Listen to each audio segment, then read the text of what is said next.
로마서 2장 16절 말씀 한 절을 읽겠습니다. 시작. 곧 나의 복음에 이른 바와 같이 하나님이 예수 그리스도로 말미암아 사람들의 은밀한 것을 심판하시는 그날이라. 아멘.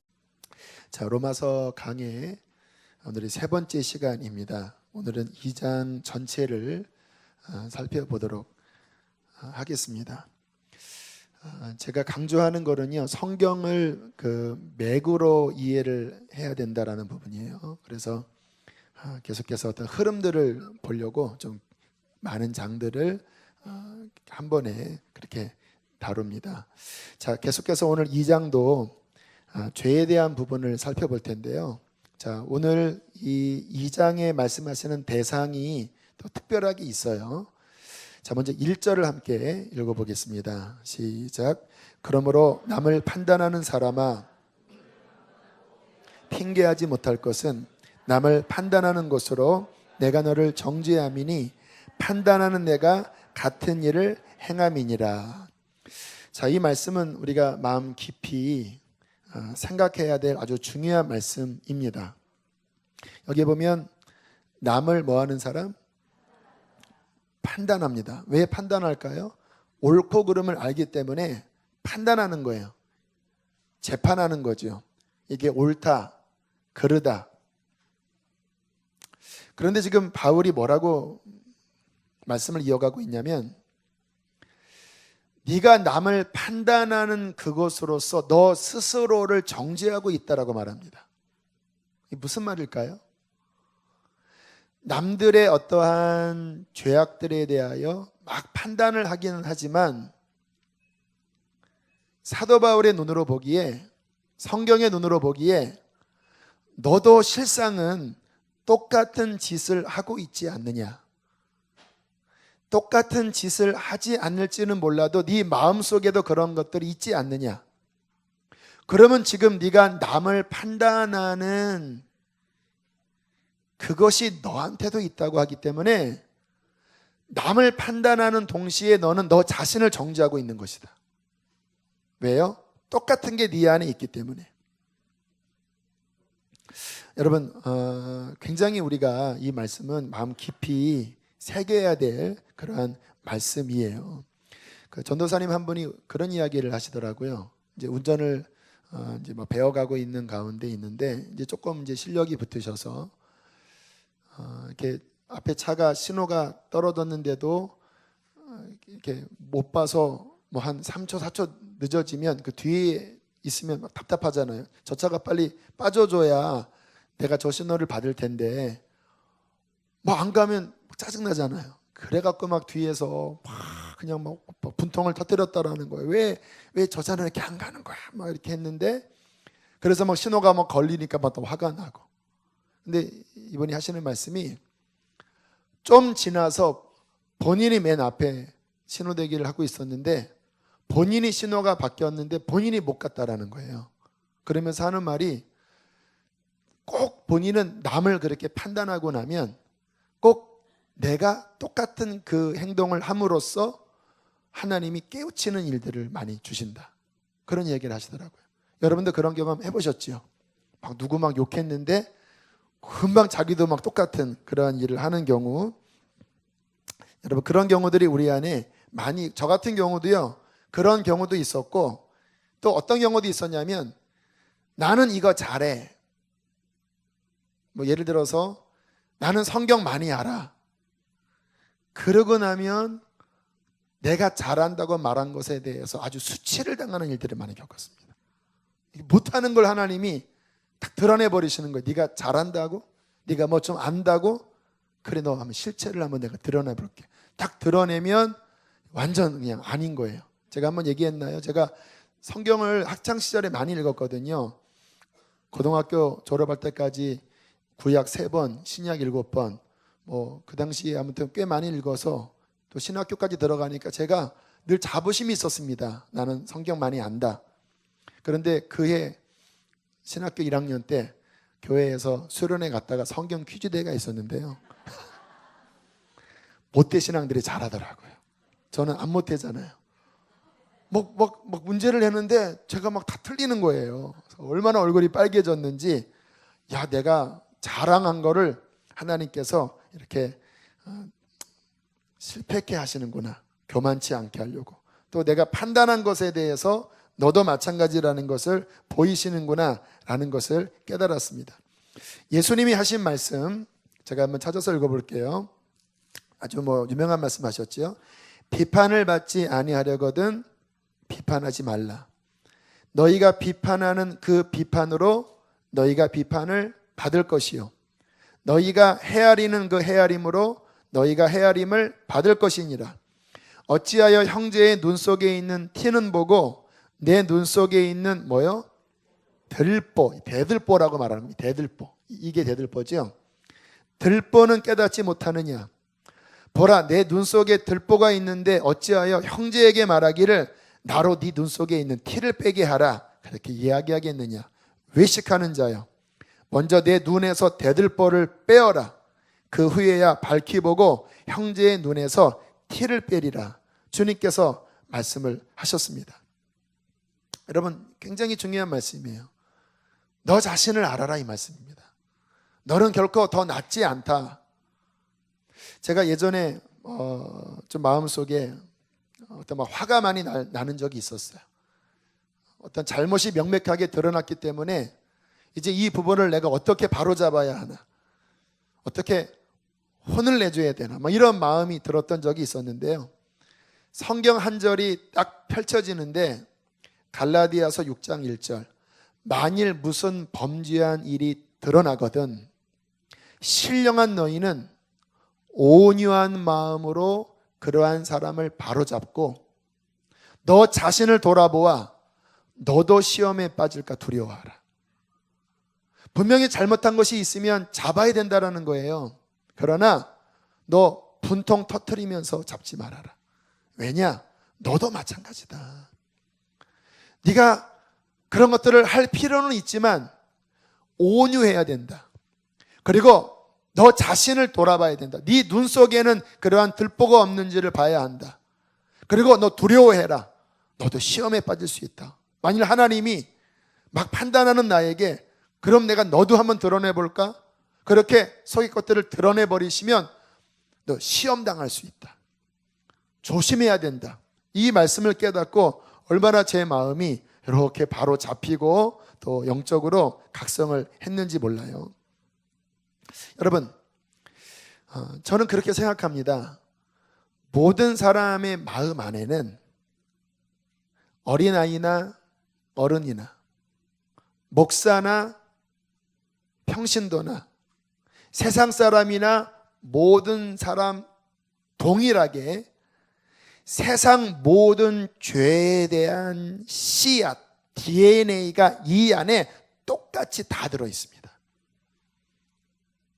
세월호 원장, 우리가 세월호 선장 할 거 없어요, 솔직하게.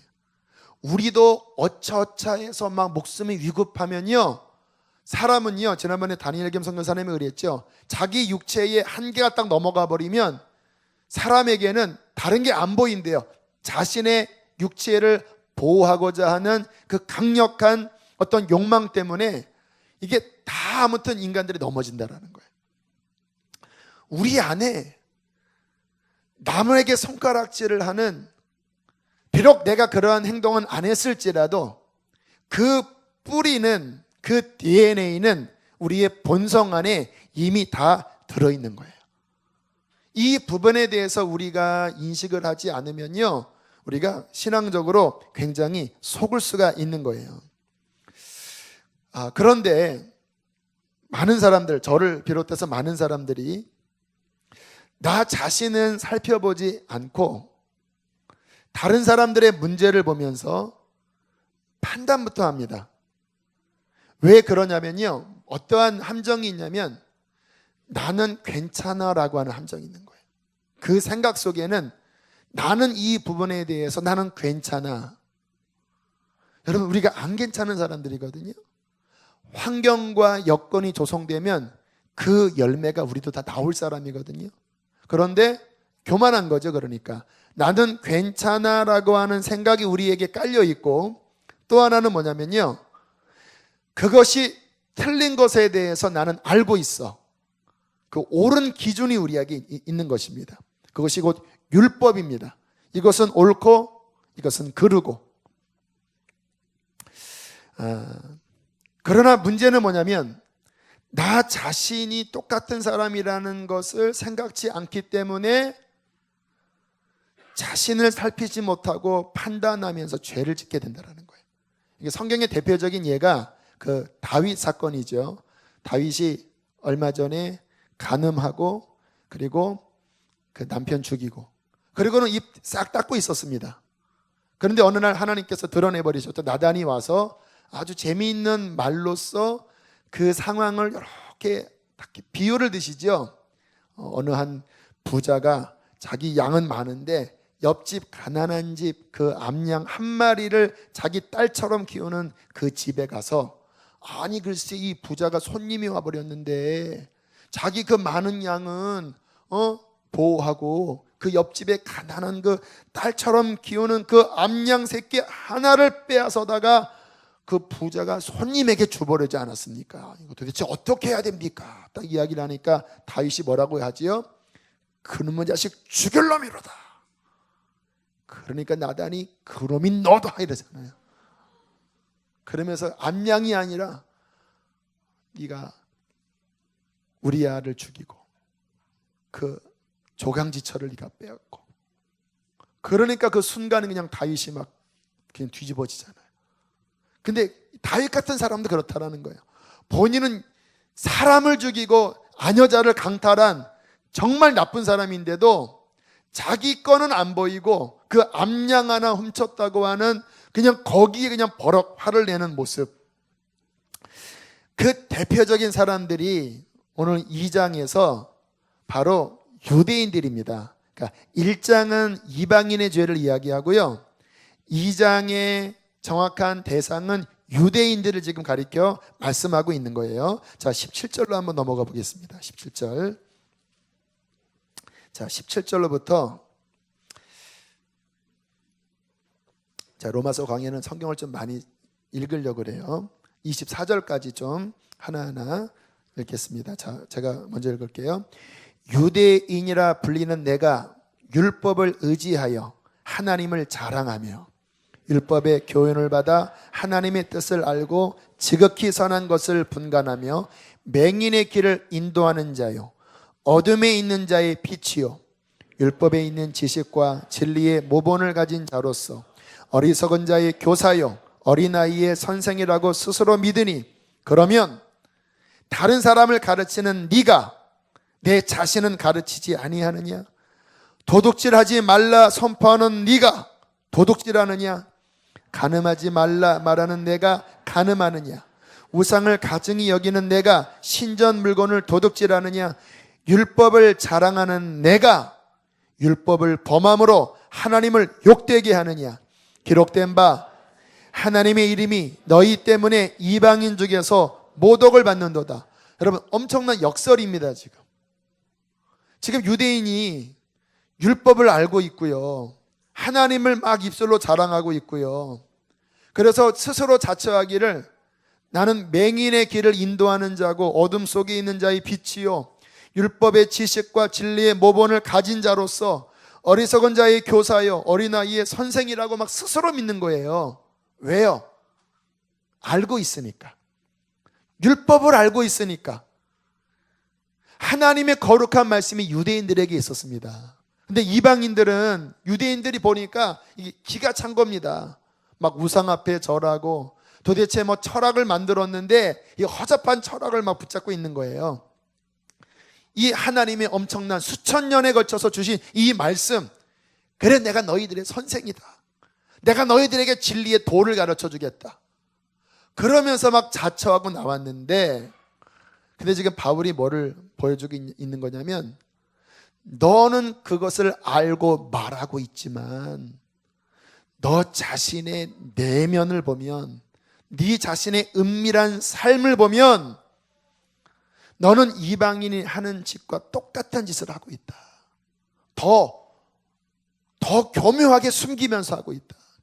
이방인들은 그냥 드러내놓고 가늠하지만 너는 겉으로는 가늠하지 말라고 하면서 안 볼 때 드러나지 않는 그 상황 가운데서 가늠을 해버리고, 네가 이방인들한테는 십계명 이야기하면서 도둑질하지 말라고 하면서 너는 은근히 하나님의 것을 너는 훔치는 그런 죄를 짓고 있는 것이 아니냐. 그러면서 말하기를 하나님의 이름이 너희 때문에 오히려 이방인 가운데 모독을 받는다. 왜냐하면 사람들은요 다 알아요. 그 사람이 진짜 제대로 살고 있는 사람인지 말만 그럴듯하고 하게 하는 사람인지 숨길 수 없습니다. 뭐 한 번 지나가는 사람이면 숨길 수 있는데 같이 살면요 이게 드러나 버리거든요. 그러니까 이방인들이 보면서 쟤는 말만 잘하는데 이게 보면 이 뒷공무니로 이거 다 술 마시고 뒷공무니로 할 거 다 하고, 그리고는 말만 저렇게 하는 에이 가증하다야. 오히려 아유 내가 저런 하나님이면 내가 믿지 않는다. 오히려 하나님의 이름이 이방인 가운데 믿는다라고 말하는, 율법을 안다고 말하는 너희 때문에 욕먹는다. 왜? 너희는 그렇게 살지 못하기 때문이다 라고 이야기를 하고 있는 것입니다. 여러분, 지금 이 이야기는요 유대인에 대한 이야기이기도 하지만 이게 우리 이야기이기도 해요. 딱 모태신앙입니다. 모태신앙. 하나님 말씀도 알고 있지요. 예배도 드리고 있지요. 봉사도 잘 하지요. 가르치기도 하지요. 교사도 하시죠. 예배도 드리고 봉사도 합니다. 천국도 지옥도 알아요. 근데 문제는 뭐냐면 자기가 알긴 아는데 말하기는 말하는데 정말 내 진실한 삶으로 들어가면 그렇게 못 살아지는 거예요. 자기가 말한 대로 안 되는 거예요. 이게 여러분 아주 큰 딜레마입니다. 성경을 알면 교회 생활을 오래 하면요 정말 많은 바른 지식들이 들어가거든요. 근데 문제는 뭐냐면 나는 그렇게 못 사니까 두 가지 현상이 나타납니다. 첫 번째 현상은 뭐냐면 양심이 좀 정직한 사람은 괴로워지는 거예요. 이게 지금 내가 제대로 신앙생활하는 게 맞나. 너무 막 나 자신의 이런 이중적인 모습 때문에 괴로워하는 사람, 이 사람은 복된 사람이에요. 근데 또 하나 어떤 사람이 있냐면요 자신은 정말 눈이 멀어서 못 보고 판단만 하는 거예요. 이거 옳다 이거 그러다 판단만 하는 거예요. 이런 사람의 특징은 뭐냐면 누가 그러면 너는요 하면서 딱 지적을 하면요 참 신기한 게 있습니다. 여러분 그 언론인들 그리고 어떤 그 직책상 막 누군가에게 막 훈계하는 사람들은요, 그리고 막 누군가를 지적 잘하는 분들은요 다 그런 건 아닙니다. 그런데 열의 한 8은요 그 화살을 딱 본인에게 돌려버리면요 어떻게 나오는지 아세요? 못 견디게 분노를 터뜨립니다. 똑같은 것 잣대를 다른 사람에게 막 하면서 막 자기 의의를 막 주관하거든요. 이거 똑바로 해야 된다. 왜 이렇게 못하냐? 왜 이 모양밖에 안 되냐? 그렇게 말하면서 스스로 양심이 정직하면 나도 문제가 있는데 이렇게 나가야 되는데 그 눈이 먼 사람들은요 그렇게 말하니까 내가 그런 사람인 줄 아는 거예요. 다른 사람한테 간음하지 마 그렇게 말했기 때문에 나는 간음을 안 하는 사람인 줄 아는 거예요. 속에서는 음란함이 다 있으면서. 그런데 누가 그러한 완악한 사람에게 당신도 그랬잖아요, 당신도 이런 문제가 있잖아요 하면요 이런 사람 막 그냥 뭐 못 견디게 막 그냥 뭐 분노를 막 일으키면서 그 말에 못 견뎌요. 참 그러니까 잣대가 이상한 겁니다. 본인이 남한테 할 때는 철저한데 이게 나한테 들어오면 막 못 받아들이는 그런 마음을 갖는 경우가 많아요. 여러분 이게 인간의 딜레마입니다. 우리가 아는 대로 잘 사라지지 않는 모습들이 있는 거예요. 여러분 왜 도대체 그런 것일까요? 왜 유대인들이 그 엄청난 율법을 알았는데도 불구하고 왜 이들이 참 이 처참하게 얼마나 바울이 참 부끄러운 걸 드러냈습니까? 간음하지 말라 하는 네가 간음하느냐, 도둑질하지 말라 하는 네가 신전 물건을 도둑질하느냐. 얼마나 부끄러운 말입니까? 하나님의 이름이 너 때문에 이방인 가운데 모독을 받는다. 하나님의 이름이요 교회 때문에 모독을 받는 거예요. 모태신앙 때문에 모독을 받는 거예요. 그 김영길 선교사님 모태신앙 막 욕하는데 본인이 모태신앙 아니라서 그래요. 저도 모태신앙 아니에요. 그러니까 교회 오래 다니는 사람 때문에 하나님의 이름이 욕을 먹는다. 그 행실 때문에. 왜 이런 일들이 벌어질까요? 이유는 하나입니다. 오늘 이것을 눈을 떠야 되는데요. 따라하겠습니다. 인간 존재 자체가 근원적으로 죄인이기 때문이다. 이게 문제인 거예요. 이걸 로마서 1장, 2장, 3장의 핵심은 인간은 모두가 다 존재 자체적으로 죄인이다. 이 말하는 거예요. 여러분, 복음을 눈을 뜨려면요, 내가 모태신앙이든 유대인이든 내가 목사든 다 상관없이 나라는 존재가 태어나면서부터 부패한 자이구나, 내 속에는 선한 것이 나올 게 없구나라는 자기 자신의 완전한 사형 선고를 내릴 정도의 눈이 정말 떠야 복음의 문이 열립니다. 한번 생각해봐요. 여러분 신앙생활 다 오래 하셨죠? 몇십 년 하신 분들도 많으시죠? 한번 정직하게 한번 스스로에게 물어보세요. 나는 죄인이다 라고 여러분들 인정하십니까? 아마 다 아멘 하실 거예요. 다시 한번. 두 번째, 나는 정말 죄인이다. 그거 나오네. 나는 진짜 죄인이다. 아멘이십니까? 다시. 나는 세월호 원장, 나는 그 사람보다 더하다. 나는 그 유병원 요즘 시신 발견됐다고 하는데 난 진짜 김일성, 나는 더한 사람, 나는 죄인 중에 진짜 괴수다. 아니 머리를 말고 그거 다 지식 알아요. 다 진짜 내가 그렇게 느끼냐 이 말입니다. 나라는 존재 자체는 정말 썩어 있고 나한테는 소망이 없다. 그렇게 생각하십니까? 아니면 내가 죄 있는 건 맞지만 그 정도는 아닙니다. 내가 어떻게 감히 그런 사람과 나를 비교합니까? 나는 그래도 일말에 그래도 이런 것들은 있어요. 나는 그런 정도는 아니에요. 물론 맞아요. 그 정도는 아닙니다. 여러분들은, 저나 여러분은 김일성 같지는 않겠지요. 그러나 제가 지금 말씀드린 것은 뭐냐면 우리 마음의 본성 안에 있는 그 DNA 안에 나라는 이 본성의 이 근원이 정말 이 세상의 모든 사람의 그 죄가 다 내 안에 들어있는 어찌할 수 없는 죄인이라는 것을 우리는 이해하고 있느냐 말입니다. 여러분, 이게 우리에게 열려야 돼요. 여러분, 그렇잖아요. 이게 존재 자체가 죄인이기 때문에요. 가만히 제가 아이들을 키우다 보면, 아이들이 있어서 좀 그렇긴 하지만 애들이 이렇게 금방 이 조금만 커도요 벌써 이게 악으로 확 기웁니다. 이렇게 영화나 만화 영화 본다고 하면요, 그 건전한 그런 거는 애들 재미없어 합니다. 파트라슈 이런 거 하면요 얘 재미없어요. 주로 뭘 좋아하냐면 막 잔인하고 막 찌르고 그게 그 조그만 아이들도요 그게 더 자극적인 거예요. 뭔가 이렇게 더 말초 신경 자극하는 게 이게 더 좋은 거예요. 이렇게 가르치지 않아도요 막 속이고요, 가르치지 않아도요 뭔가 이렇게 그 속에 근원적으로 이 애들한테도 죄에 대한 욕구가 있다라니까요. 그게 교육으로 해결이 될까요? 한번 이것도 말을 좀 잘 하긴 해야 돼요. 자, 이 속이 다 부패되어 있습니다.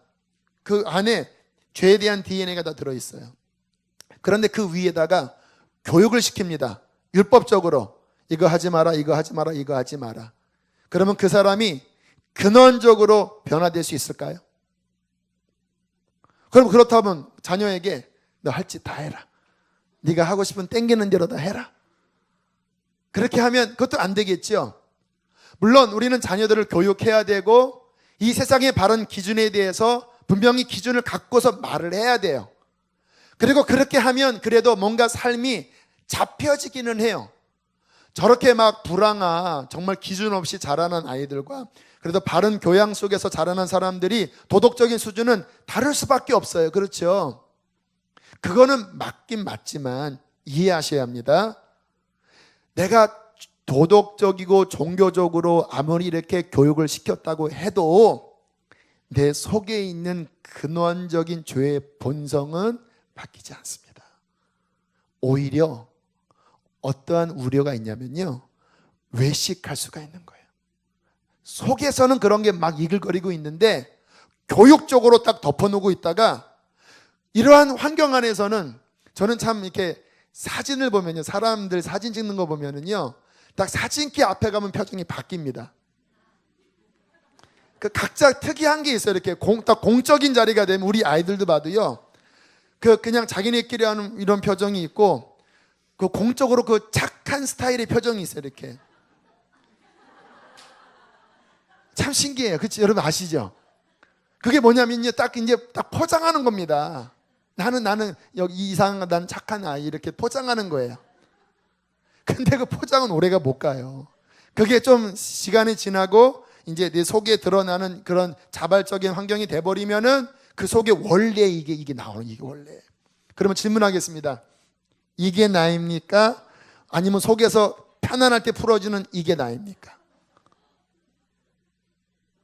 여러분, 사람이 교육이 필요하긴 한데요, 근원적으로 나를 변화시킬 수 없기 때문에, 그래서 겉으로는 잘 나이스하게 하다가 은밀한 데에 들어가 버리면은 오히려 그 눌렀던 것들이 막 더 막 안 좋게 막 나오는 거예요. 그게 지금 세상에 나오는 모든 매스컴의 죄의 모든 이유들입니다. 그게 여러분이 그 은밀하게 살아가는 그 모든 그 다 원인이에요.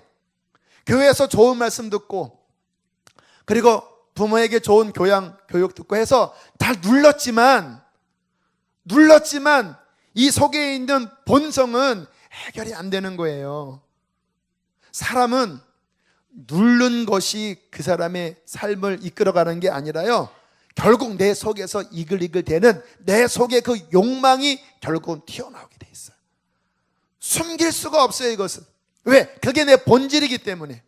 씨앗을 심으면요, 언젠가는 그 씨앗의 DNA가 나올 수밖에 없는 거예요. 그런데 인간의 본질 안에 있는 그 죄의 DNA가 이게 온갖 부패된 것으로 가득 차 있다라니까요. 그러니까 유대인들이 수천 년 동안 그 하나님의 율법 아래서 그렇게 징계받고 책망받고 몸부림쳤지만 결국 그 유대인들에게서 나온 것은 뭐밖에 없었냐면 종교밖에 없어.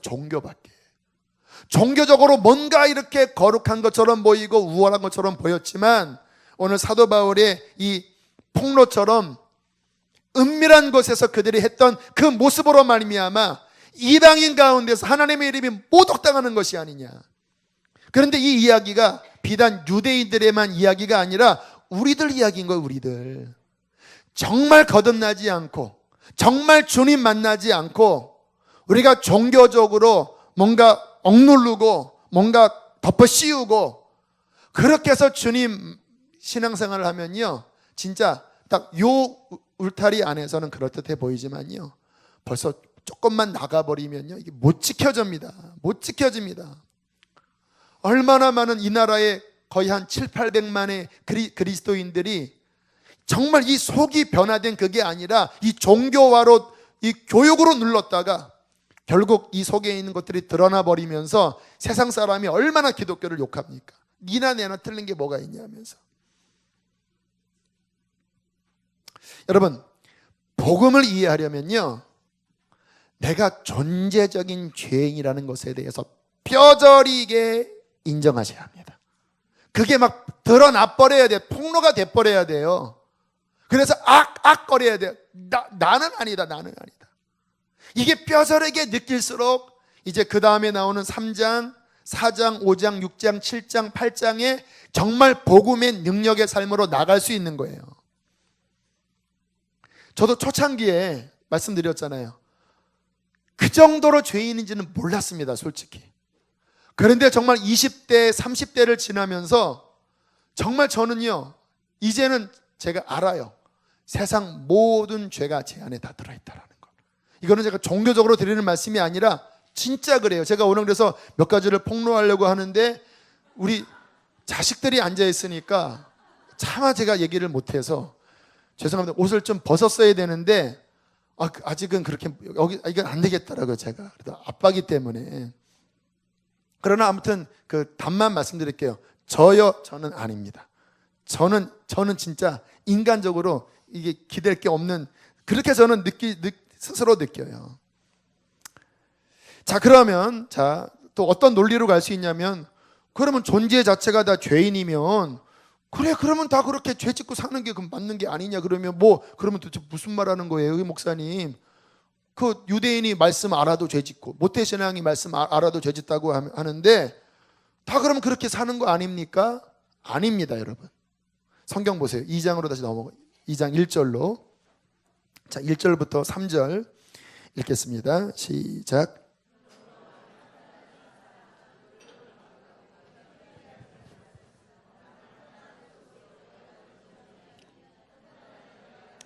잘 들어보세요. 이러한 일을 행하는 자에게 무엇이? 심판이 진리대로 되는 줄 우리가 아노라. 이러한 일을 행하는 자를 판단하고도 같은 일을 행하는 사람아, 네가 하나님의 심판을 피할 줄로 아느냐. 하나님이 심판하시겠다라는 거예요.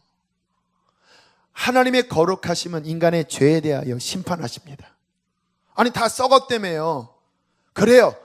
나중에 이야기하겠지만 구원의 길이 그래서 있는 거예요, 여러분. 종교로 되는 게 아니라, 율법으로 되는 게 아니라 정말 진정한 구원의 길이 있는 거예요. 오직 한 길. 이 길을 내가 발견하지 못하고 종교 나부랭이로 살아가고 모태 신앙으로 뺀질하게 살아가고 정말 내 속이 근본이 바뀌지 않은 가운데서 율법이 있든 없든 말씀이 있든 없든 교회를 다니든 안 다니든 이방인이나 유대인이나 이방인이나 교회 다니는 모태신앙이나 결국 그 삶이 바뀌지 않는다면 하나님의 심판은 그 죄된 삶에 대하여 진리대로 임할 것입니다. 그게 성경의 선고예요. 두려운 일입니다.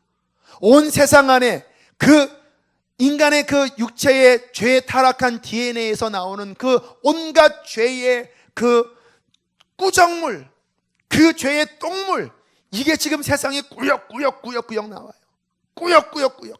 정치에도, 경제에도, 가정에도, 저 사회에도, 저 퇴폐업소뿐만 아니라 어느 곳에도 인간의 그 DNA에 있는 그 죄의 이런 것들이 막 꾸역꾸역, 교회 안에도 막 꾸역꾸역 나와요.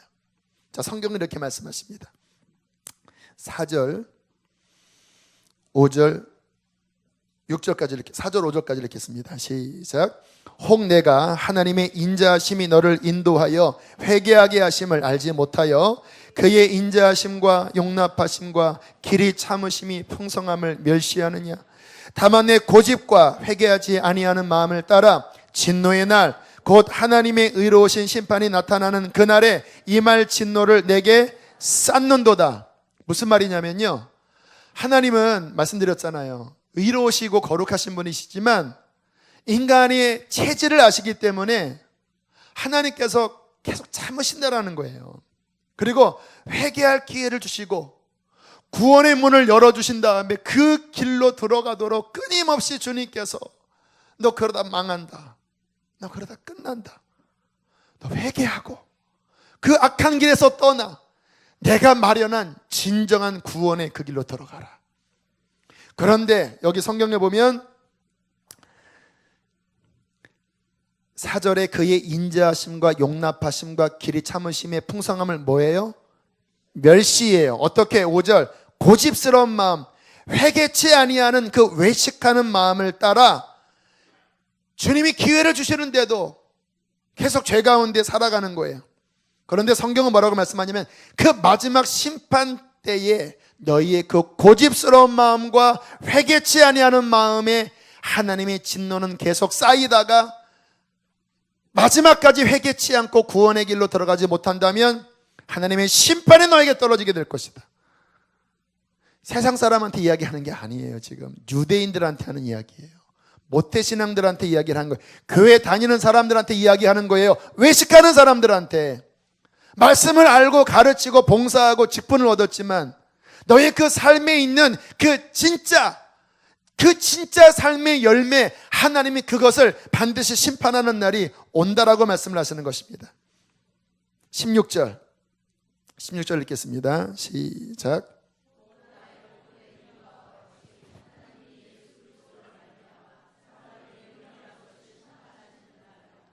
자, 보세요.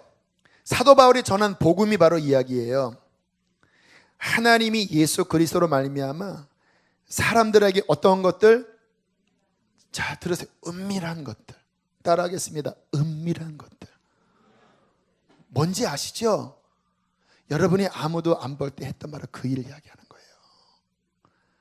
아내도 속이고 자식도 속이고. 어떤 분이 그러더라고요. 이렇게 술을 마셨대요. 그러면서 이게 뭐 죄냐? 뭐 해도 되지. 떳떳하게. No problem. 그리고 한 잔 마시고 이렇게 딱 오는데 저기 앞에서 교회 학교 학생이 오더래요. 이렇게. 그 순간 창피하고 숨었다라는 거예요. 그 전에 다른 사람 앞에서는 그게 뭐 죄냐 그랬는데 교회 학교 학생이 올 때 자신의 얼굴이 부끄러워지는 것을 보면서 이거는 문제가 있는 거구나. 그때 알게 되고 그리고 정리했다고 이야기하더라고요. 나는 사람들한테 서로 이게 뭐 죄냐라고 했는데 그 은밀한 것이 내가 가르치는 아이한테 드러날 때 그게 부끄러움으로 드러난 거예요. 그런데 생각을 해봅시다. 그 은밀한 것들이 거룩하신 하나님 앞에, 그 백보자 앞에 발가벗듯이 드러난다고 생각해 보세요. 그게 복음의 한 면입니다. 여러분, 복음은요 양날이에요. 한쪽은 무한한 은총과 구원이지만요 또 한날은요 정말 서슬퍼런 인간의 그 속에 있는 그 죄에 대한 하나님의 심판을 이야기하는 거예요. 사도 바울의 그 복음의 이름은 뭐냐면 하나님이 예수 그리스도로 말미암아 회개치 않는 자, 구원받지 못한 자를 그 심판날에 그 은밀한 것들을 드러내 버리신다라는 거예요. 그 아이 앞에서도 부끄러웠던 그것, 아내 앞에서 감히 이야기하지 못했던 그것이 하나님 앞에 그 심판자이신 불꽃 같은 눈동자 그분 앞에 모든 것들이 발가벗듯이 드러나게 된다면 이 땅에서 해결을 받지 못하고 그 심판대로 가버리면 그것은 저주입니다. 여러분, 성경 이야기이지만 지금 우리 이야기예요. 제 이야기고 여러분 이야기예요. 여러분은 이 땅에서 보혈로 덮어지지 않고 정말 십자가 만나지 못하고 그 은밀한 것들이 해결되지 않은 채 심판이 앞에 드러나 버리면 그것은 재앙입니다.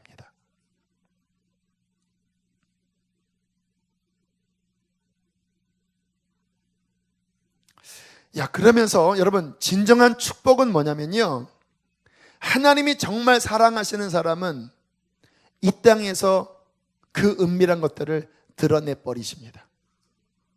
그게 복음서 가만히 보세요. 주님이 주님에 대하여 안나 선지자가 그랬나요? 뭐라고 예언하냐면 사람의 마음에 숨은 것들을 드러내면서 칼로 찌르듯 하리라. 왜 주님께서 이렇게 핍박을 많이 받으시고 돌아가셨냐면요 딱 만나면요 속의 것들을 드러내 버리시는 거예요. 바리새인의 그 외식을 드러내 버리시는 거예요. 주님 앞에서. 그런데 오히려 세리나 창녀들처럼 만천하에 드러내 버린 사람들은요 딱 드러났을 때 겸손하게 예수님의 구원 앞으로 나아갔습니다. 그래서 구원을 받았거든요. 그런데 주님이 드러낼 때 반발하는 사람이 있었습니다. 외식하는 사람들. 주님께서 그를 살리시기 위하여 드러내시는 거거든요. 이 외식하는 서기관과 바리새인들아, 너의 잔의 겉은 깨끗하나 네 속에는 죽은 뼈가 가득하다. 시체가 가득하다. 너희 속을 깨끗하게 해야 그게 구원이다. 겉으로는 잔의 대접을 깨끗하게 한다고 맨날 그들이 엄청나게 손을 씻고 밥을 먹어요. 왜? 부정 탈까 봐. 그 코셔루라고 그 음식법에 부정탈까봐 엄청나게 그들이 막 신경 쓰는데 요게 안 드러난 거예요. 요게.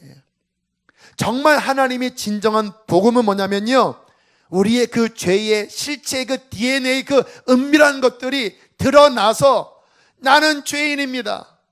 나는 정말 악한 자입니다. 나는 당신이 아니면 살 수 없습니다라고 하는 정확한 자신의 현장에 대한 진단을 받는 것이 축복인 것입니다. 여러분, 병원 갔더니 드러나 버렸어요. 암이래요. 놀라긴 하지만 그러나 지금 수술하면 당신은 살 수 있습니다. 그러면 충격은 받았지만 살게 되는 거잖아요. 속에 들어있었는데 안 드러나 버려서 그게 결국은 커져서 어이구, 그때 건강검진했는데 왜 그때 이게 안 발견하고 왜 말기 때 발견됐습니까? 차라리 그 2기 때라도 발견됐으면 그때 수술하면 날 뻔했는데요. 이게 영적인 이야기예요. 이 땅에서 그러한 은밀한 것들이 드러나는 것이 하나님의 축복이고 구원의 길인 것입니다. 제가 그 분립개척 나오고 2011년도 그리고 2012년도 정도에 있었던 이야기예요. 이제 분립개척 나왔던 한 자매 한 분, 그 젊은 청장년 자매였는데 이분은 이제 선교에 대한 꿈을 갖고 있었던 분이었고, 그리고 지금은 이제 선교사 사모가 됐어요. 그런데 이제 우리 분립개척이 따라 나올 때 본인은 선교에 대한 마음도 있었고, 그리고 선화목자교회에서 훈련도 잘 받았기 때문에 그렇게 생각했대요. 이제는 내가 어느 개척교회 가서 이제는 내가 잘 섬길 수 있겠다. 그런데 이곳에 와서 3개월 만에 뽀록이 나버렸습니다. 막 하면서 이제 막 힘들어지는 거, 개척교회 세우는 게 얼마나 힘듭니까? 막 서로 부딪히고 막 어렵고 하면서 2012년도 1월 달부터 산상수훈 8복이 들어갔습니다. 심령이 가난한 자, 그때 이 자매가 깨져버렸어요. 그 심령이 가난한 자의 핵심이 뭐였냐면 나 자신이 파산된 자임을 알아야 합니다. 파산된 자. 나라는 자는 가난한 자. 이게 그냥 어이구 배고파 이게 아니라 파산음입니다. 파산. 나는 아니구나. 그 말씀에 이 자매가 눈을 뜨고 나는 뭐를 할 줄 아는 자라서 이곳에 와서 뭔가 섬길 줄 알았는데 여기 몇 개월 지나면서 나는 파산한 자임을 알았습니다. 목사님, 나는 파산한 자입니다. 저는 그 이야기를 들었을 때 마음에 나쁜 마음은 안 들었어요. 물론 힘든 게 안타까웠지만 그게 그렇잖아요. 내가 이 정도 훈련 받았으니까 이제 내가 뭔가 선교도 나갈 준비를 했으니까 나는 괜찮겠지 했지만 실제는 아니었거든요. 그런데 이곳에 와서 그 본질을 드러난 거는 물론 가슴 아픈 일이기는 하지만 그러나 하나님께서 정말 그 본질을 드러냄으로써 내가 알고 있는 것, 그 전에 포장했던 것이 내가 아니라 그 본질이 나다. 이것이 드러나면 심령이 가난한 자는 복이 있나니 비로소 그때 그에게 천국 복음이 들어올 수 있는 것입니다. 여러분 아셔야 합니다. 따라합시다. 내가 안다고 생각하는 것과 내 실제는 다를 수 있다. 이거 아셔야 돼요. 제가 제일 이런 면에서 조심해야 될 사람입니다.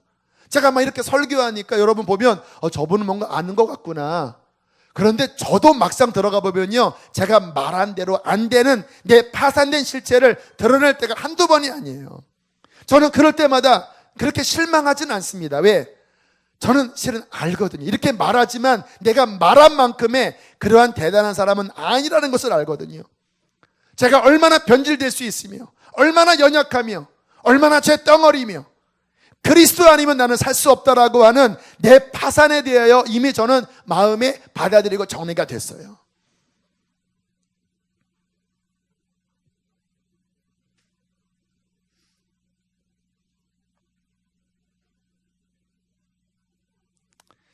여러분 하나님 보시기에 그 내면에 정말로 그 본질은 아직 서지 못했는데 나는 의롭다라고 자각하면요 정말 이분들은 힘듭니다.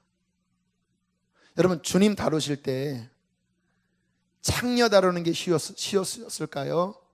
자기 의로 똘똘 뭉친 바리새인 다루는 게 쉬웠을까요?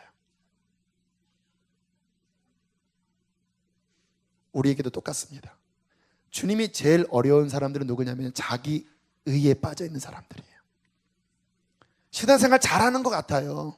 또 잘하긴 해요. 그런데 주님은 이 속에 있는 그 진짜를 보기를 원하시거든요.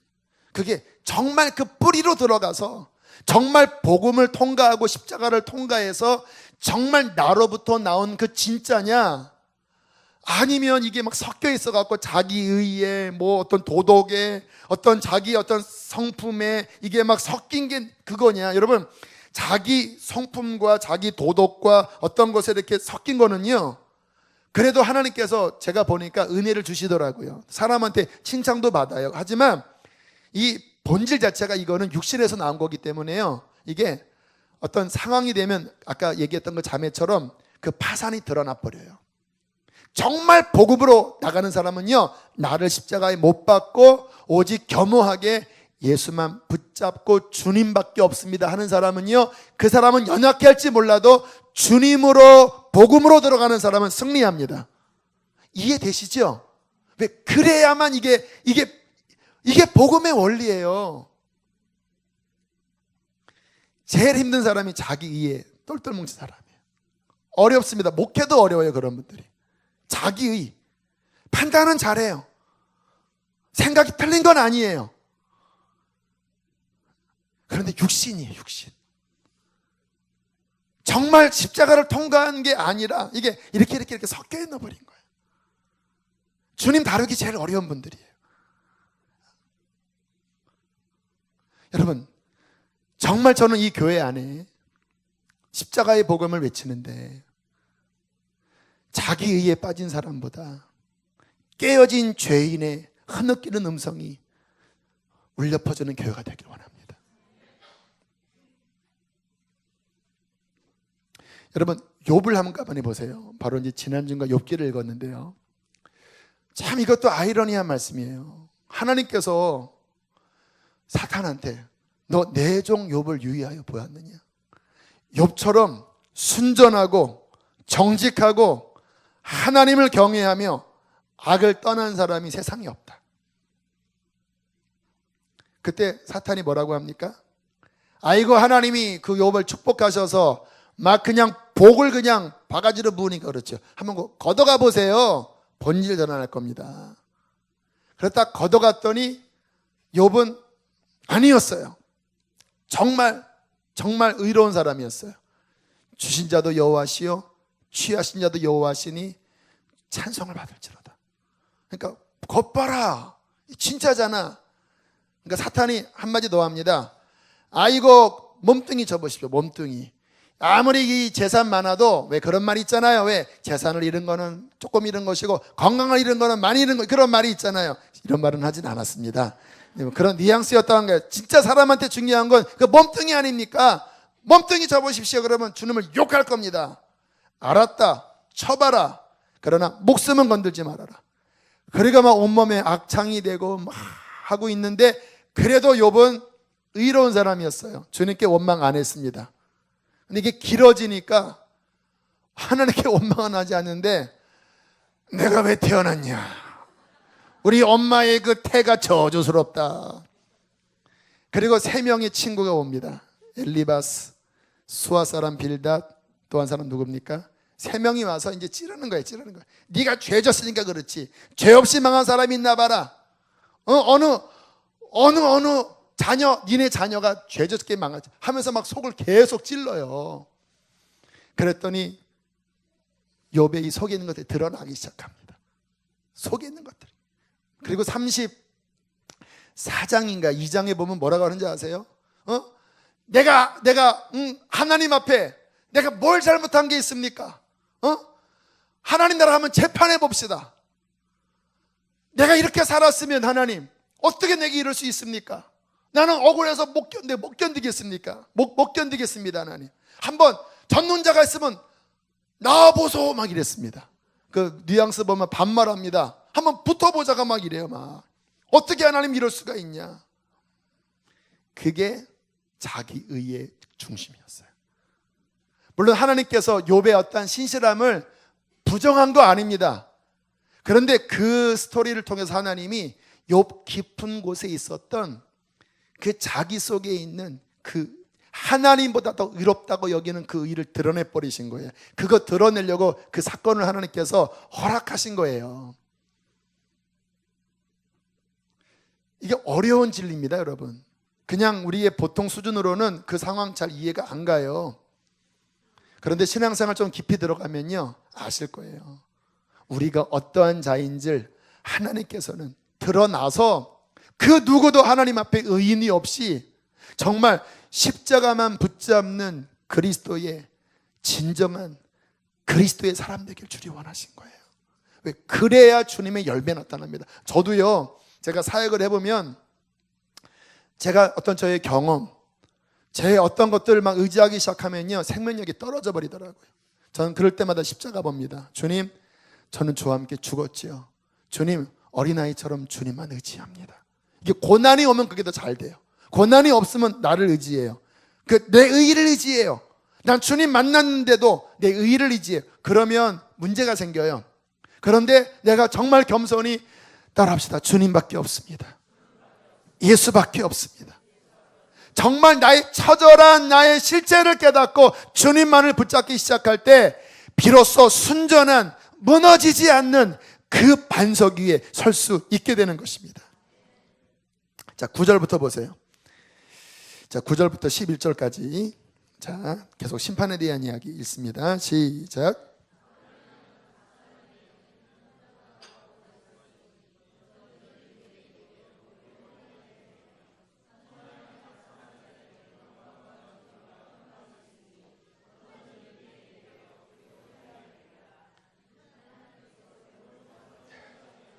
자, 명확하게 선포를 들으세요. 죄에 대하여는 하나님이 외모와 상관없이, 말은 뭐냐, 모태신앙이든 아니든 유대인이든 이방인이든 상관없이 그 하나님께서는 거기에 관여하는 분이 아니라 정말 삶의 열매로 하나님은 우리를 심판하십니다. 여러분 잘 아셔야 돼요. 이거 여러분 이 말씀 이해하지 못하면 속습니다. 따라합시다. 하나님은 삶의 열매로 심판하신다. 따라하세요. 하나님은 외모로 판단하지 않는다. 주님 앞에 갔을 때 딱 주님 보고 너 목사구나. 목사면 내가 이 정도는 봐주지. 이렇게 안 하신다라는 거예요. 너 모태신앙이구나. 이렇게 안 하신다라는 거예요. 너 태생적으로 유대인이구나. 이렇게 안 하신다라는 거예요. 너의 삶에서 나타난 그것에 따라서 정말 네가 나를 만난 자로서 영광과 썩지 아니함을 구하는 정말 거듭난 사람이냐, 아니면 겉으로는 종교 나부랭이였는데 진짜 은밀한 데서는 죄악 가운데 살아갔던 거듭나지 않은 사람이었느냐. 거듭나지 않은 사람이었다면 그 영에게는 영원한 고통과 환난이 있을 것이고, 정말 거듭난 의로운 열매를 맺힌 사람한테는 그 영혼에게 영광과 존귀가 있을 것이다. 따라합시다. 진정한 믿음은 변화된 삶을 통하여 하나님 나라에서 영광을 얻는 것이다. 자, 이런 구원론으로 들어가면요, 상당히 부담스러워지기 시작하는 거예요. 그러면 도대체 여러분, 우리가 이 존재적으로 죄인이라고 그랬잖아요. 이 죄가 계속 막 나오면서 우리가 얼마나 많이 넘어지는데, 그러면 이제 절망이 찾아와요. 어디까지 어떻게 살아야 돼요, 도대체? 난 구원받은 사람이에요.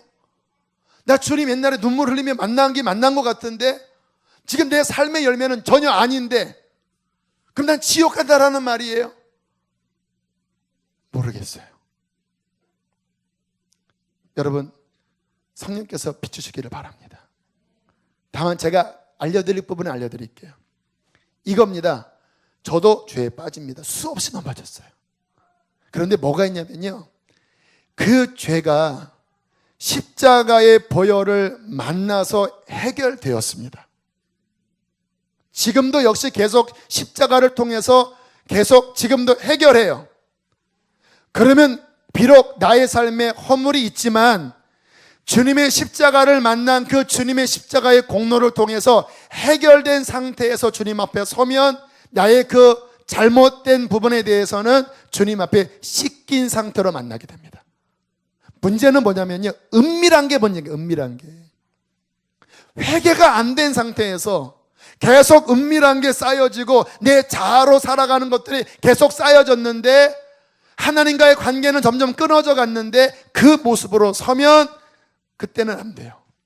그래서 왜 교회에서 자꾸 회개하고 자꾸 드러내고 그리고 정말 주님 앞에 나아가라고 하냐면 계속적인 십자가를 만난 그 구원의 상태를 계속 유지해야 주님과 나와의 깨끗한 관계를 지킬 수 있기 때문에 그런 거예요.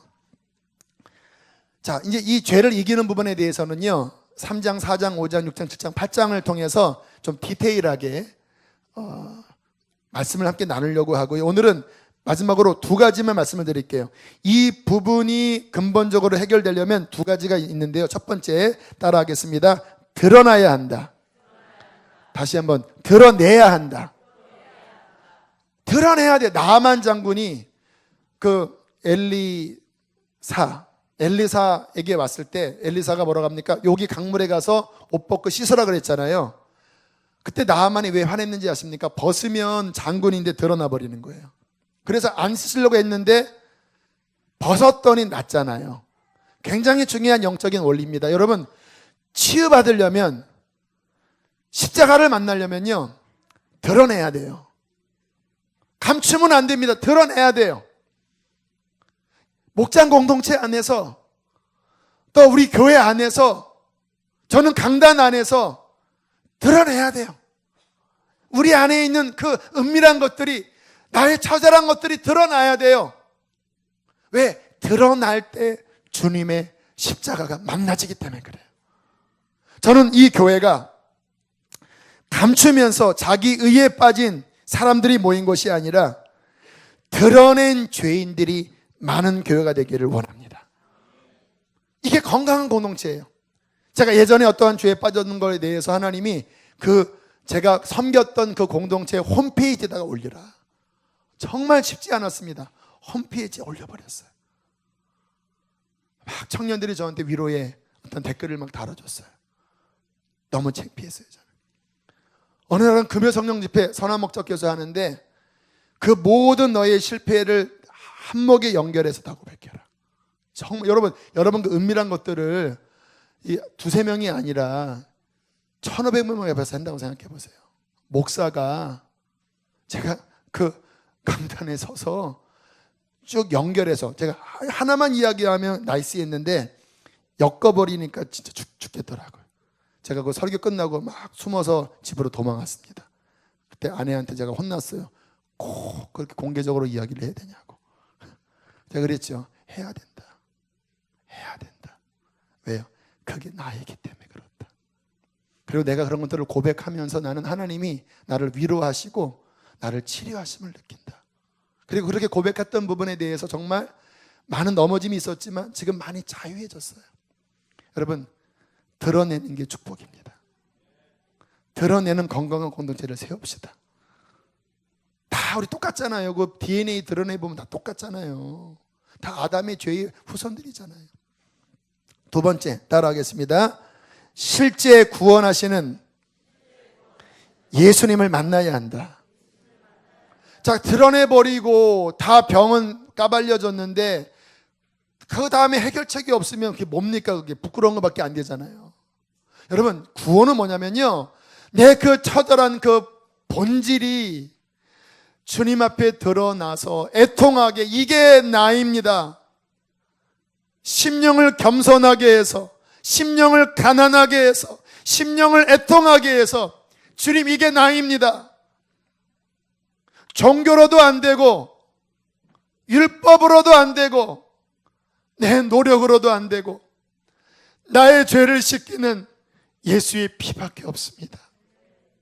나를 사랑하사 2000년 전에 이 땅에 오신 그 골고다의 예수님, 당신이 흘린 피가 아니면 나는 살 수 없습니다. 천부의 의지 없어서 손들고 옵니다. 주 나를 박대하시면 나 어디로 가리이까? 내 죄를 씻기 위하여 피 흘려주시니 곧 회개하는 마음으로 주 앞에 옵니다. 주님, 내가 목마른 사슴처럼 주님만을 바라봅니다. 주님 나의 구원자이십니다. 주님이 나의 소망이십니다. 주님, 나를 이 죄에서 건지시는 분이십니다. 주님, 나의 연약함을 주님 앞에 드립니다. 주님, 나를 불쌍히 여겨주십시오. 주님이 나의 생명이십니다. 내가 주님으로 삽니다. 주님, 나의 전부입니다.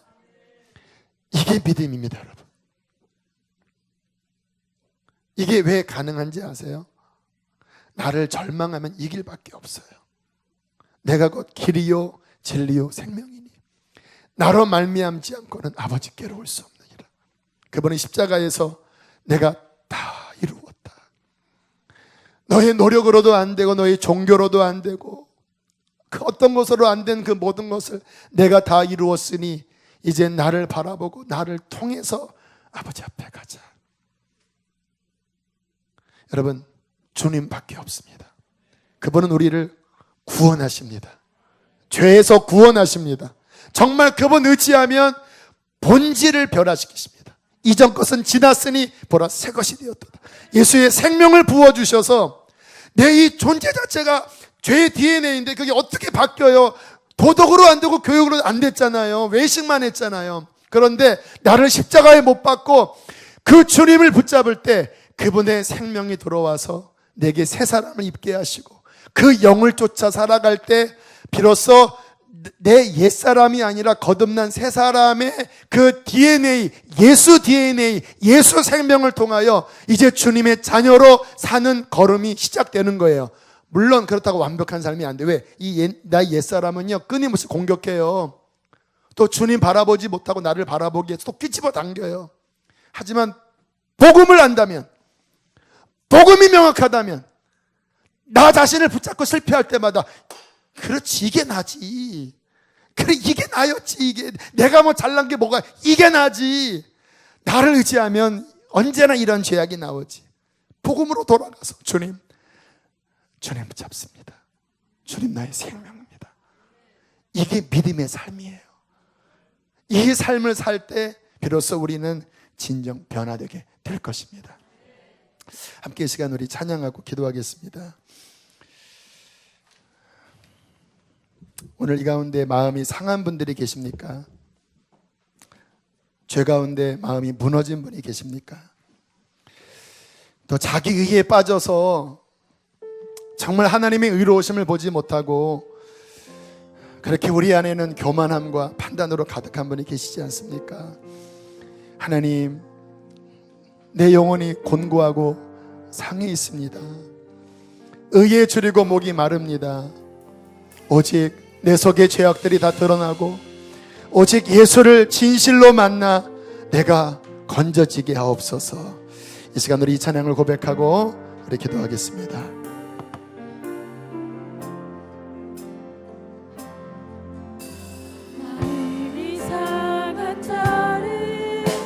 고치시는 주님, 하늘의 아버지, 하소서. 주의 길로 인도하사 자유케 하소서. 주님만을 바라보세요. 새 일을 행하사 부흥케 하소서. 의에 줄이고 목이 마르니 성령의 기름 부으소서. 의에 줄이고 목이 마르니 내 자녀. 우리 다시 한번 1절을 고백합니다. 마음이 상한 자를 고치시는 주님, 마음이 상한 자를 나의 의, 여러분 이거 깨트려야 합니다. 내 의를 보셔야 합니다. 주관하소서. 주의 길로 인도하사 자유케 하소서. 새 일을 행하사 부흥케 하소서. 의에 줄이고 목이 마르니 성령의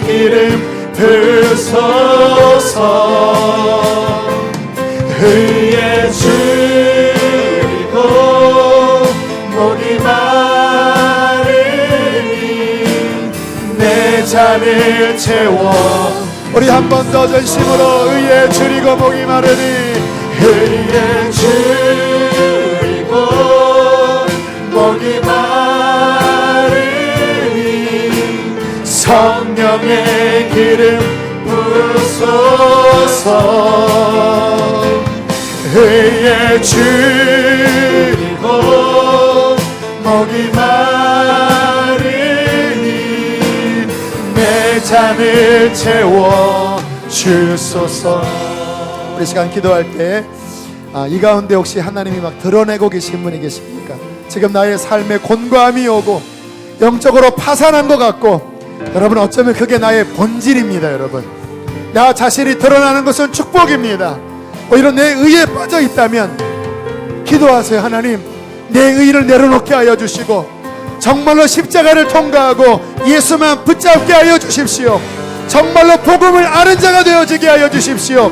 옛날에 성령 받고 방언 받고 그거 중요한 거 아닙니다. 정말 중요한 것은 복음을 알아야 합니다. 복음을 통과해야 합니다. 우리 시간 주여 3번 부르시고 내가 복음을 만난 자가 되어지게 달라고 기도하겠습니다. 주여.